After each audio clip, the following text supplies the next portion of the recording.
Dubai में आयोजित gulf food festival बीते सप्ताह समाप्त हुआ और भारतीय कमोडिटी बाजार को इससे बड़ी उम्मीद होती है कि एक्सपोर्ट फ्रंट पर अच्छे ऑर्डर मिलेंगे या क्या होगा। Spice star food stuff trading LLC Dubai के करण राजेंद्र जैन हमारे साथ हैं, जिनसे हमने बात करी गल्फ फूड फेस्टिवल में जीरे के हुए ट्रेड पर। स्वागत है करण जी आपका मोलतोल इंडिया में। और मैं हूं कमल शर्मा। करण जी, सबसे पहले जानना चाहेंगे कि इस साल दुबई फूड फेस्टिवल में भारतीय मसालों का कारोबार कैसा रहा। जी कमल जी, इस बार का गल्फ फूड लास्ट 2-3 सालों से के मुकाबले में क्राउड ज्यादा था।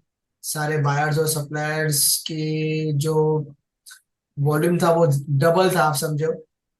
तो और ट्रेड के टर्म्स में देखा जाए तो ट्रेड कम रहा, बिकॉज पिछले साल हर चीज कमोडिटी के प्राइसेस बहुत ज्यादा ऊपर रहे हैं। और एक सडन गिरने के बाद कोई भी कस्टमर खरीदने से भी डरता है और बेचने वाला भी डरता है। खासकर जीरा के रिलेटेड जी। सबको पता है कि इस बार इंडिया के पास काफी अच्छा फसल है, और अराइवल जिस हिसाब से स्टार्ट हुई है, सबे सबे सबको इस तरह से लगता है कि फ्यूचर में मार्केट और भी गिर सकता है। इस वजह से ट्रेड कम हुआ। कुछ कंट्रीज जो रेडी कार्गो लेके जाने के लेने में थे, उन लोगों ने अपना काम किया है, बट वो भी कोई बड़ा वॉल्यूम नहीं है। 30-40 कंटेनर्स जैसा वॉल्यूम है।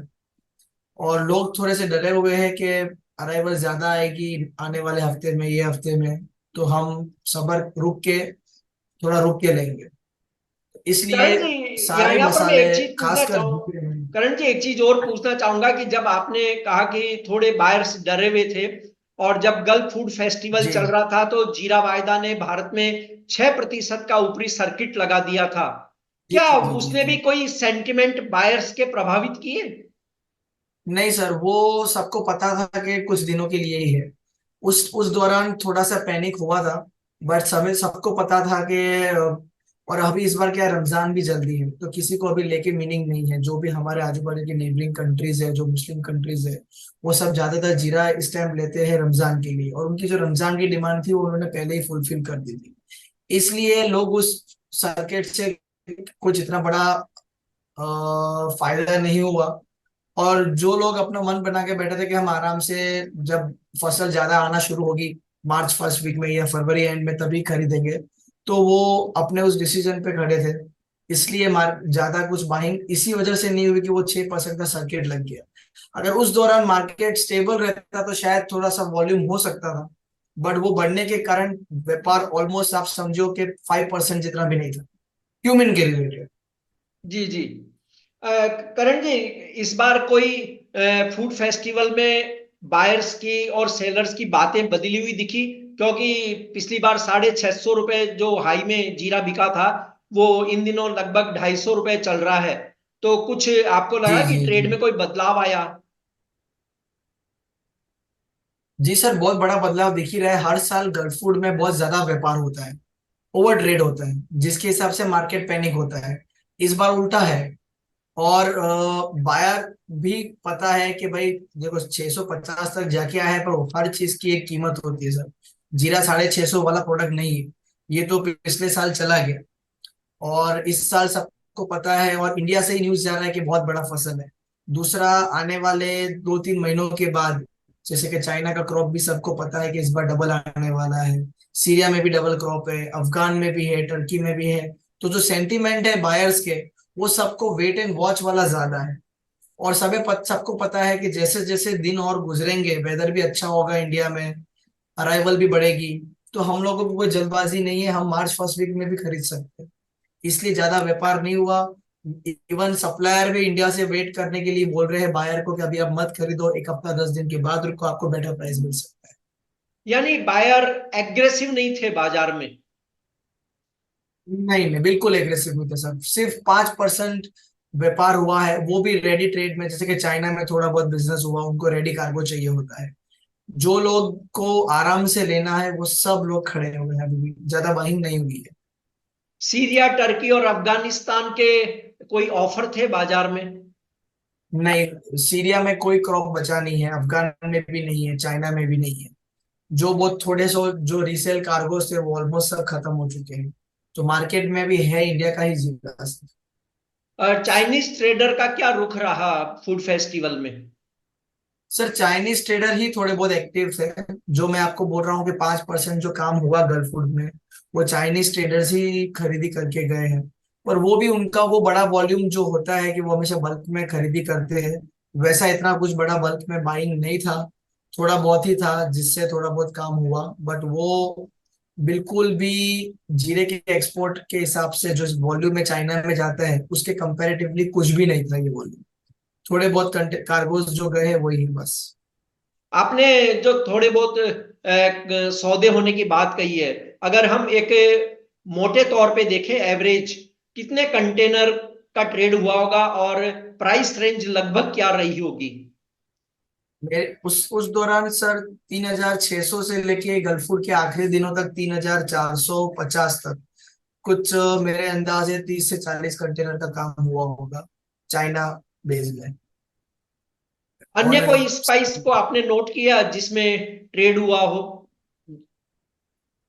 आ, सर पूरे गल्फूर में और अदर प्रोडक्ट्स में थोड़ा बहुत धनिया में काम हुआ है, बिकॉज धनिया इस बार इंडिया में क्रॉप शॉर्ट है, बट पिछले 2 साल का कैरी फॉरवर्ड बहुत ज्यादा है। तो धनिये में थोड़ा बहुत ट्रेडिंग हुआ है, बट वो भी इतना बड़ा वॉल्यूम नहीं हुआ है। हर जी। चीज इसलिए इस बार गल्फ फूड में आप देखा जाए तो ट्रेड बहुत कम हुआ है। लोगों ने एक दूसरे से सलाह मशवरे ज्यादा किए हैं, ट्रेड कम हुआ है कोई भी प्रोडक्ट। इसलिए ये साल का गल्फ फूड बहुत डिफरेंट था कंपेयर टू जो पिछले गल्फ फूड्स होते थे। उसमें ओवर ट्रेडिंग होती थी, कोई भी गलत प्राइस में भी बिजनेस हो जाता था कि चलो गल्फ फूड आए हैं तो काम हो जाता है। बट इस बार हमें वो चीज देखने नहीं मिली। बायर और सप्लायर दोनों साइड से हमें जेन्युइनिटी ज्यादा देखने मिली है। एडवाइस किया गया है कि नहीं खरीदना चाहिए, थोड़ा वेट करके रहना चाहिए। और जिसको जो रिक्वायरमेंट है उसने उसकी रिक्वायरमेंट पूरी करी है। बट ओवर ट्रेड नहीं हुआ है, बहुत ही simple and sober gulf food रहा है। मीटिंग स्टम्प वाइज बहुत अच्छा रहा है, ट्रेड वाइज बहुत ही कम रहा है। जी। देखिए, अभी गुजरात में जीरे की जो आवक हो रही है वो लगभग 40-50 हजार बोरी इस तरह हो रही है, और ये आवक तो बढ़ेगी। और जी जी राजस्थान में अब आवक का समय लगभग 10-15 दिन बाद कई मंडियों में आने लग जाएगा। तो जी जी जी और ये भी है कि इस बार लगभग 13 लाख हेक्टेयर में बुआई हुई है। जी जी जी। तो जीरे की जो आवक का प्रेशर होगा, उस समय आप किस तरह की डिमांड देखते हैं फ्यूचर के लिए, और किस तरह से व्यापार होने की संभावनाएं आप देखते हैं जीरे में? सर आज की तारीख में भी सिर्फ ऊंझा मंडी में 36,000 बोरी की आवक है।